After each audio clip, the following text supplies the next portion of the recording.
요한복음 11장 1절에서 46절까지를 자세히 살펴보도록 하겠습니다. 오늘도 성령께서 우리 각 사람에게 살았고 운동적인 말씀의 권능을 풍성하게 체험하게 하여 주시고 예수님을 아는 지식이 더하게 하실 것을 확신합니다. 1절에서 3절까지 함께 읽겠습니다. 어떤 병든 자가 있으니 이는 마리아와 그 형제 마르다의 촌 베다니에 사는 나사로라. 이 마리아는 향유를 주께 붓고 머리털로 주의 발을 씻기던 자요, 병든 나사로는 그의 오라비르라. 이에 그 누이들이 예수께 사람을 보내어 가로되 주여 보시옵소서, 사랑하시는 자가 병들었나이다 하니.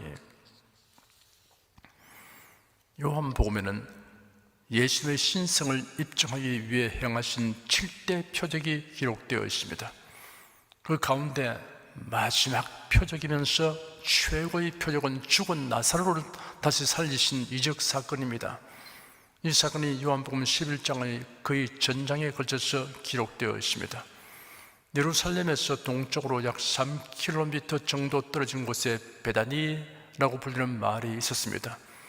베다니는 감람산의 동쪽 경사면에 위치하고 있습니다. 이 마을에는 나사로가 살고 있었는데 그 누이들은 마르다와 마리아입니다. 이들은 예수를 매우 사랑하였습니다. 예수께서 이들에게 깊은 관심을 가지시며 사랑하셨습니다. 마리아에 대하여 소개하기를 이 마리아는 향유를 주께 붓고 머리털로 주의 발을 씻기던 자라고 하였습니다.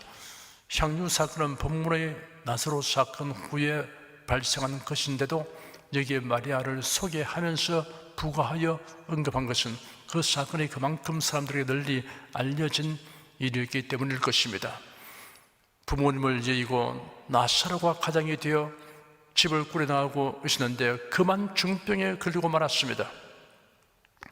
오라버니 나사로의 상태가 위중하게 된 것을 보고 마르다와 마리아가 의논하여 이런 상황을 예수님에게 알리기로 하였습니다. 그래야 예수님 계신 곳으로 사람을 보냈습니다. 예수께서 예루살렘에서 행하신 기적과 말씀으로 인하여 유대인들이 예수님을 체포하려고 혈안이 되어 날뛰므로 예수님은 제 아들을 데리고 요단강 동편으로 가서 머물러 있었습니다. 그곳에서 베다니까지는 상당한 거리가 있었습니다. 요즘같이 통신선이 발달되었으면 단번에 연락이 닿을 수 있겠지만 당시는 사람이 직접 가서 알릴 수밖에 없었습니다.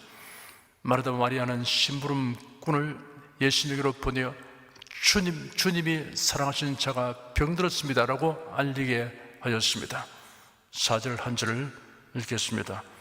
예수께서 들으시고 가라사대 이 병은 죽을 병이 아니라 하나님의 영광을 위함이요 하나님의 아들로 이를 내어 영광을 얻게 하려 함이라 하시더라. 심부름꾼으로부터 나사로가 위중한 병이 들었다고 전해 들은 예수님은 이 병은 죽을 병이 아니다 라고 말씀하셨습니다. 그러나 사실은 나사로가 죽고 말았습니다. 그렇다면 예수님의 판단이 빗나갔던 것이라고 할 수밖에 없습니다.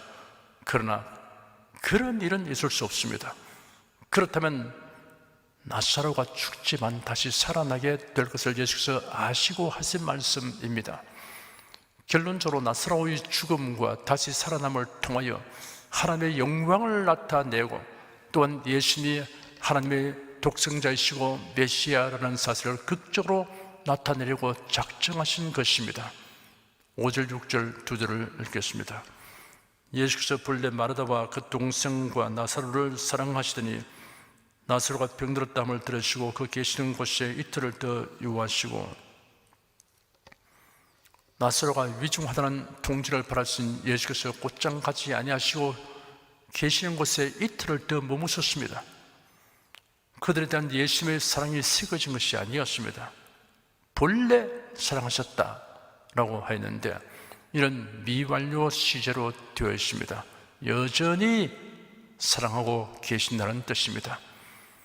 우리의 요구와 기대에 대하여 예수님의 응답이 지체되거나 기대와는 다르게 일이 진행될지라도 예수께서 우리의 간구와 기대를 외면하시거나 잊어버리신 것이 아닙니다. 우리의 생각이 미치지 못하는 더 큰 계획을 가지고 일하십니다. 7절에서 10절까지 읽겠습니다. 그 후에 제 아들에게 이르시되 유대로 다시 가자 하시니 제 아들이 말하되 라삐여 방금도 유대인들이 돌로 치려 하였는데 또 그리로 가시려 하나이까? 예수께서 대답하시되 낮이 12시가 아니냐? 사람이 낮에 다니면 이 세상의 빛을 보므로 실족하지 아니하고 밤에 다니면 빛이 그 사람 안에 없는 거로 실족하느니라. 이틀 후에 예수께서 제 아들에게 유대 지역으로 다시 가자고 하셨습니다. 그 말씀을 듣고 제 아들은 방금 유대인들이 예수님을 돌로 치려고 했는데 다시 그리로 가려 하십니까? 라고 질문했습니다. 방금이라고 표현한 것은 어느 정도 날이 지났지만 그 위험이 매우 심각했음을 의미하는 것입니다. 예수께서 대답하시기를 낮이 12시간이 아니냐? 만일 사람이 낮에 걸어 다니면 이 세상의 빛을 보기 때문에 넘어지지 아니하나 만일 사람이 밤에 걸어 다니면 그 사람 안에 빛이 없으므로 넘어진다고 했습니다. 예수님은 빛이십니다. 예수님과 함께 동행하면 실족하지 않습니다. 신자가 실족하는 이유는 예수님과 동행하지 않고 홀로 행동하기 때문입니다. 11절에서 16절까지 읽겠습니다. 이 말씀을 하신 후에 또 가라사대 우리 친구 나사로가 잠들었다. 그러나 내가 깨우러 가노라. 제 아들이 가로되 주여 잠들었으면 낫겠나이다 하더라. 예수는 그의 죽음을 가리켜 말씀하신 것이나 저희는 잠들어 쉬는 것을 가르쳐 말씀하신 줄 생각하는지라. 이에 예수께서 밝히 이르시되 나사로가 죽었느니라. 내가 거기 있지 아니한 것을 너희를 위하여 기뻐하노니 이는 너희로 믿게 하려 함이라. 그러나 그에게로 가자 하신대 디두모라 하는 도마가 다른 자들에게 말하되 우리도 주와 함께 죽으러 가자 하니라. 나사로가 잠들었도다. 그러나 내가 깨우러 가노라 라고 예수님이 말씀하셨습니다. 예수님은 죽은 자를 살리실 수 있습니다. 그러므로 나사로가 죽었다고 해도 예수님이 다시 살리시려면 나사로가 잠들었다가 깨어나는 것이나 다름없게 되는 것입니다. 제 아들은 예수님을 믿고 열심히 떠났지만 그들의 믿음은 아직 미약하였습니다. 예수께서 회당장 야이로의 죽은 딸을 살리셨고 나인성 과부의 죽은 아를 또 살리셨지만 죽은 지 하루도 지나지 아니한 경우였습니다. 그러니 죽은 지 여러 날이 지나 부패된 시체를 다시 살리게 하실 것이라고는 믿지 못하였습니다. 그들은 아직도 예수님이 전능하신 하나님이시라고는 믿지 않고 있었던 것입니다. 그러므로 나사로가 잠들었다. 그러나 내가 깨우러 가노라 하시는 예수님의 말씀은 나사로의 죽음을 의미하고 하시는 말씀이었으나 제 아들은 나사로가 잠자고 있다는 뜻으로 이해하였습니다. 그래서 주님 그가 잠들었으면 낫겠습니다 라고 응대하였습니다. 그러자 예수께서 그들에게 명백히 말씀하시기를 나사로가 죽었다 하였습니다. 그리고 이어서 말씀하시기를 내가 거기 있지 아니한 것을 너희를 위하여 기뻐한다. 이런 너희로 믿게 하기 위한 것이다. 이제 그에게로 가자 하였습니다.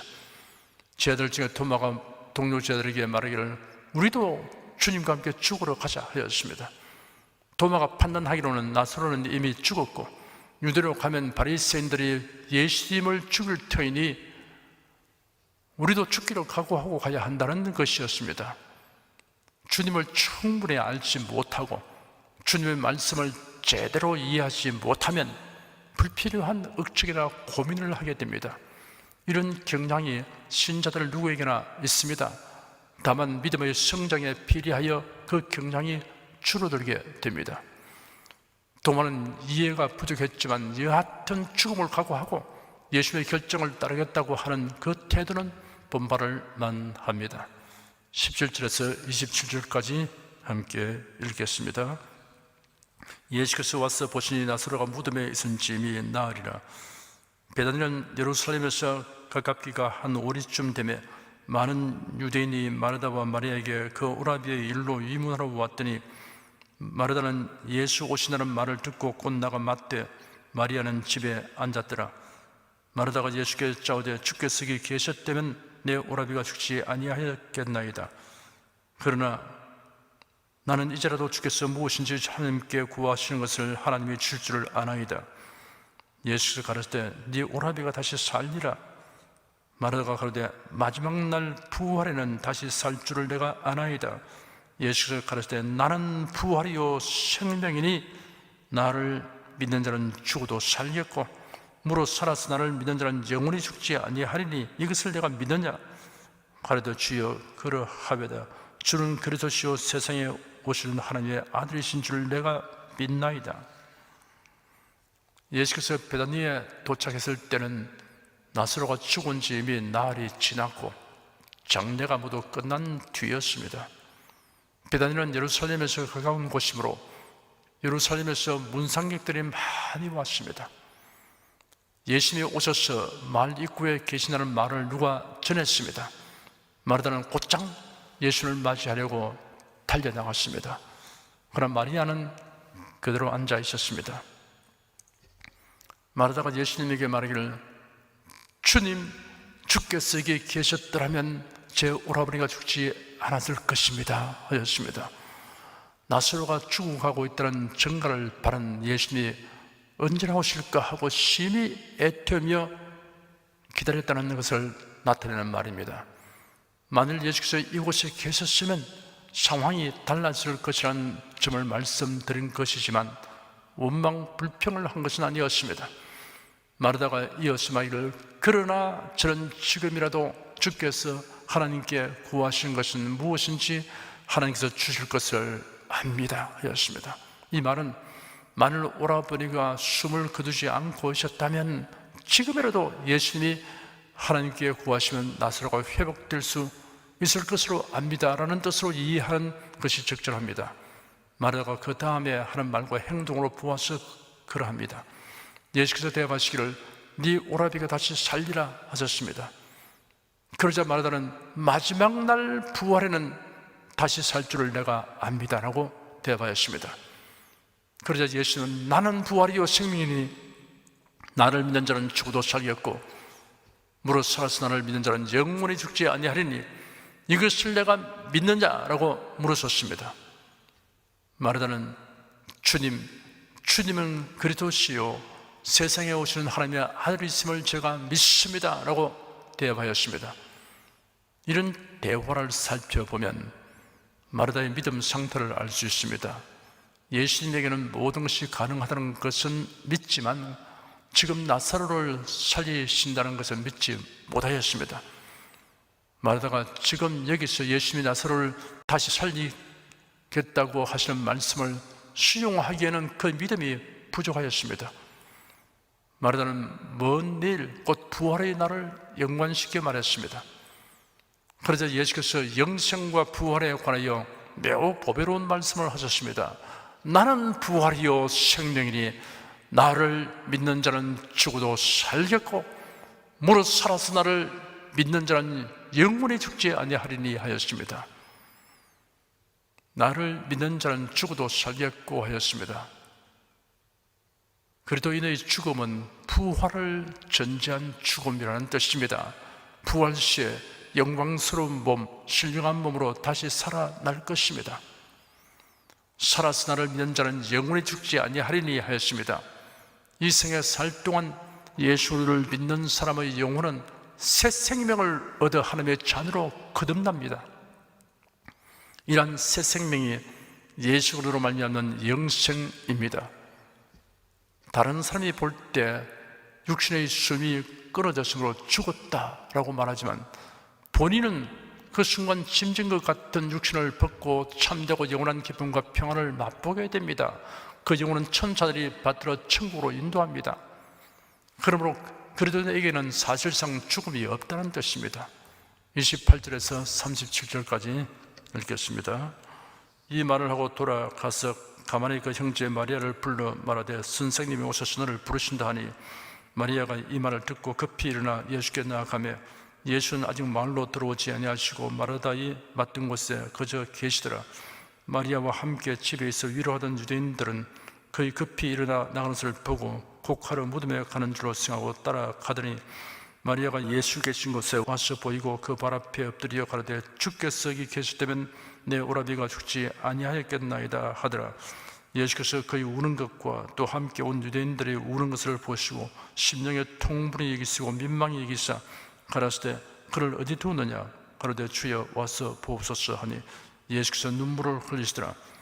이에 유대인들이 말하되 보라 그를 어떻게 사랑하였는가 하며 그중 어떤 이런 말하되 소경의 눈을 뜨게 한 이 사람이 그 사람은 죽지 않게 할 수 없었더냐 하더라. 마르다는 집으로 돌아가서 마리아에게 예수님이 마을 입구에서 너를 부르신다고 알렸습니다. 예수님이 그렇게 말씀하시는지 아니면 마르다가 동생을 생각하는 은혜의 배려에서 나온 것인지는 확실치 않습니다. 예수님이 상갓집으로 가시지 아니한 것은 조문하러 오신 것이 아니라 나사로를 다시 살리시려고 오셨기 때문입니다. 마리아가 달려나가자 종객들은 마리아가 무덤에 가는 것으로 알고 따라왔습니다. 예수께로 달려온 마리아는 예수의 발 아래에 엎드렸습니다. 그리고 언니가 했던 말과 같은 말을 하고 울었습니다. 종객들도 모두 울었습니다. 눈물이 웅변보다 더 강한 호소력을 지닐 때가 있습니다. 예수 마리아와 유대인들이 우는 것을 보시고 탄식하시며 민망히 여기셨습니다. 인생을 가지신 예수께서 죄와 사망의 세력에 지배받는 인생들의 고통과 슬픔을 보시면서 통분하시고 연민의 눈물을 흘리셨습니다. 사람들은 예수께서 우시는 것을 보고 나사로에 대한 예수의 사랑이 얼마나 깊었는가를 말하였습니다. 그런데 왜 나사로를 죽지 않게 할 수 없었느냐라고 말하는 일도 있었습니다. 예수께서 마르다에게 그를 어디 두었느냐라고 물었습니다. 이 질문은 예수께서 나사로의 무덤 위치를 알지 못하여 물은 것이 아닙니다. 주님께서는 공경에 처하고 큰 문제를 가진 사람에게 의외의 질문을 하실 때가 있습니다. 베데스다 연못이 동할 때 먼저 들어가는 사람은 병고침 받는다는 소문을 듣고 그곳에서 기다리는 병자들 중에 38년 된 병자에게 다가가신 예수께서 네가 낫고자 하느냐라고 질문했습니다. 여리고성의 길에서 구걸하는 장님 바디메오는 병든 자들을 고치시는 예수님이 여리고에 오시기를 오매불망하며 기다렸습니다. 드디어 여리고의 거리를 지나시는 예수님을 향하여 큰 소리로 호소하니 예수께서 들으시고 오라고 그를 부르셨습니다. 벌떡 일어나서 지팡이를 두들기며 예수께로 나온 바디메오에게 예수님은 네게 무엇을 하여 주기를 원하냐라고 질문했습니다. 이런 질문들은 예수님이 몰라서 묻는 것이 아닙니다. 그 질문은 문제를 해결하여 주시려고 하는 주님의 의지 표명입니다. 38절에서 44절까지 함께 읽겠습니다. 이에 예수께서 다시 속으로 통분히 이기시며 무덤에 가시니 무덤이 굴이라 돌로 막았거늘 예수께서 가라사대 돌을 옮겨 놓으라 하시니 그 죽은 자의 누이 마르다가 가로되 주여 죽은 지가 나흘이 되었음에 벌써 냄새가 나나이다. 예수께서 가라사대 내 말이 네가 믿으면 하나님의 영광을 보리라 하지 아니하였느냐 하신데 돌을 옮겨 놓으니 예수께서 눈을 들어 우러러 보시고 가라사대 아버지여 내 말을 들으신 것을 감사하나이다. 항상 내 말을 들으신 줄을 내가 알았나이다. 그러나 이 말씀 하옵는 것은 둘러서 무리를 위함이니 곧 아버지께서 나를 보내신 것을 죄로 믿게 하려 함이니이다. 이 말씀을 가지고 큰 소리로 나사로야 나오라 부르시니 죽은 자가 수족을 배로 동행처로 나오는데 그 얼굴은 수군에 쌓였더라. 예수께서 가라사대 풀어놓아 다니게 하라 하시니라.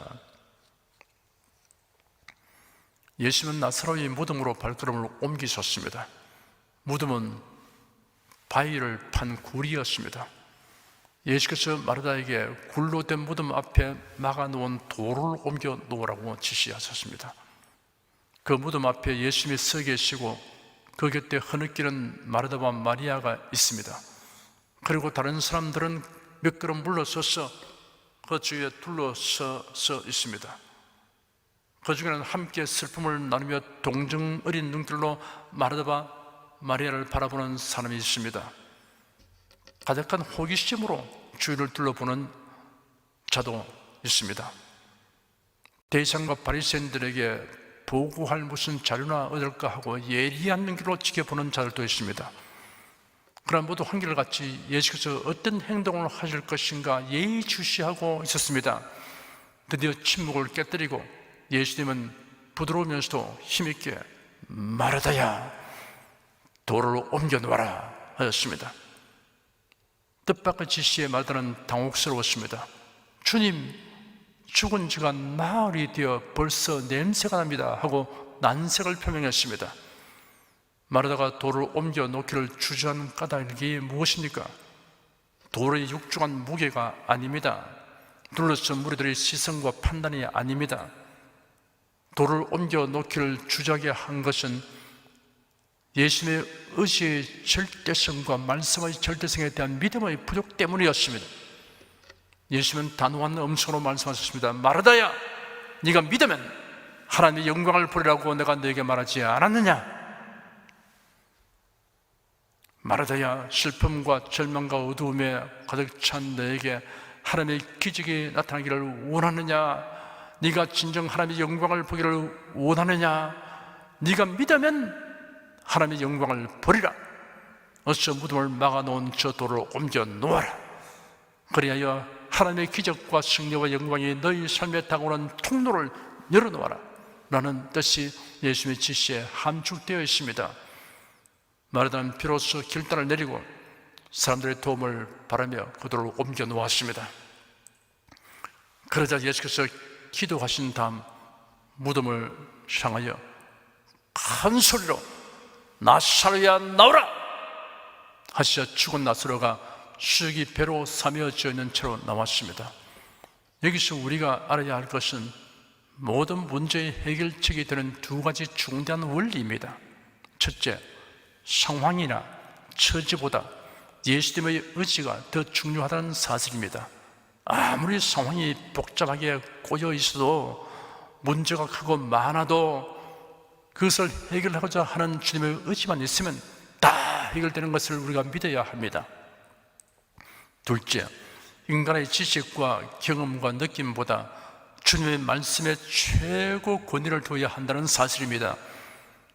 여러분이 알고 있는 지식, 경험하는 것, 그리고 느낌으로는 아니야, 그것은 해결될 수 없어 할지라도 하나님 말씀이 그것이 해결된다고 하면 해결되는 것입니다.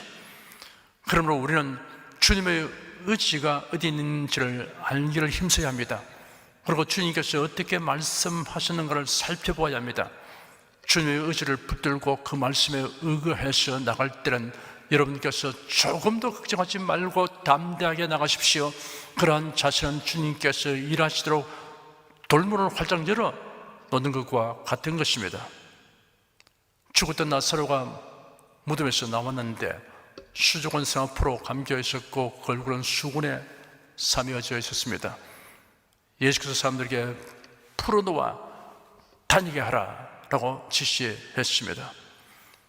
죽은 몸에 새 생명을 주어 다시 살리는 일은 사람이 할 수 없는 일입니다.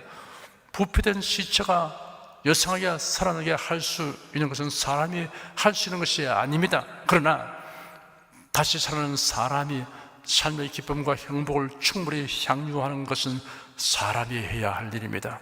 스스로 해야 할 일이며 또한 서로 도와서 해야 할 일입니다. 거듭나는 것은 사람이 할 수 없는 일입니다. 그러나 거듭난 사람이 하나님께서 허락하신 기쁨과 승리와 행복을 향유하는 것은 자신이 힘써 할 일이며 성도들이 서로 도와서 할 일입니다.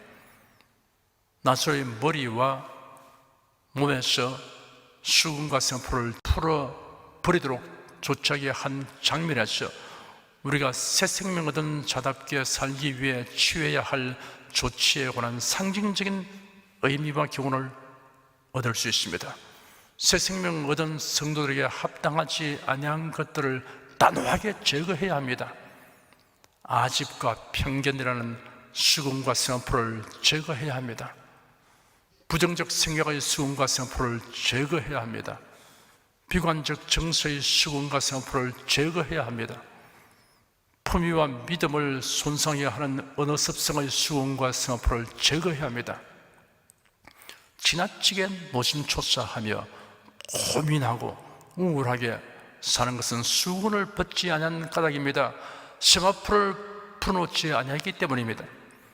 우리가 주님께 무엇인지 기도하고 주의 말씀을 신뢰하며 성령의 도우심을 의지하면 수건과 세마포는 벗겨집니다. 신령한 기쁨과 능력으로 충만한 삶을 살지 못하도록 얽어매고 있는 아집과 편견, 부정적 의식, 비관적인 정서, 나쁜 어느 습성이라는 수건과 세마포를 과감하게 풀고 내버려야 합니다. 45절, 46절 두 절 읽겠습니다. 마리아에게 와서 예수의 하신 일을 본 많은 유대인이 저를 믿었으나 그 중에 어떤 자는 바리새인들에게 가서 예수의 하신 일을 구하니라.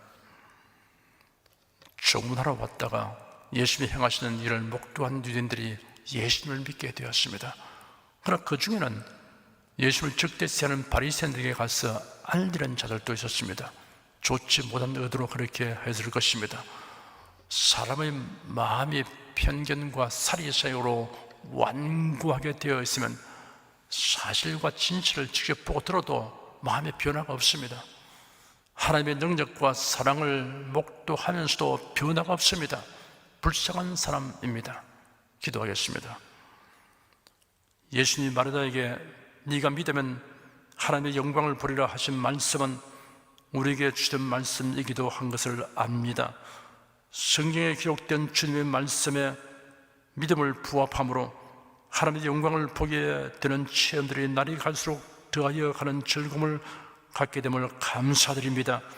나사로를 살리신 주님께서 수건과 벼로 묶여있는 것을 풀어놓아 다니게 하라고 하셨습니다. 허물과 죄로 죽은 우리를 그래도 안에서 거듭나고 새 생명을 얻게 하신 주 하나님께서 하나님의 허락하신 은총을 누리는 데 장애가 되는 것들을 제거하라는 메시지가 그 가운데 함축된 것을 우리가 깨달았습니다. 신령한 기쁨과 능력으로 충만한 삶을 살지 못하도록 얽어매고 있는 아집과 편견, 부정적 의식, 비관적인 정서, 나쁜 어느 습성이라는 수건과 세마포를 과감하게 풀고 내버리는 결단을 내리고 실천하도록 성령께서 도와주시옵소서. 예수 그리스도 이름으로 기도드립니다. 아멘. 찬송가 375장 부르십니다.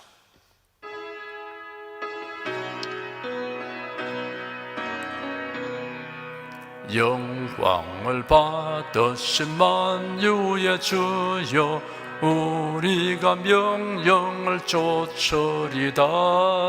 베푸신 은혜를 감사히 알고 진실한 마음으로 섬기겠네. 구주의 은혜 주시는 대로 영원히 받들어 섬기겠네. 찬송하겠네 찬송하겠네. 생명을 주시는 구주로다. 구주를 높이고 잘 공경하여 온유한 마음으로 섬기리다. 주 예수 안에서 즐거워하며 충성을 다하여 섬기겠네. 구주의 은혜 주시는 대로 영원히 받들어 섬기겠네. 찬송하겠네 찬송하겠네. 생명을 주시는 구주로다. 예수를 믿고서 늘 사랑하여 즐거운 마음으로 섬기리다. 온 마음을 드리고 순종한 후에 구주를 영원히 섬기겠네.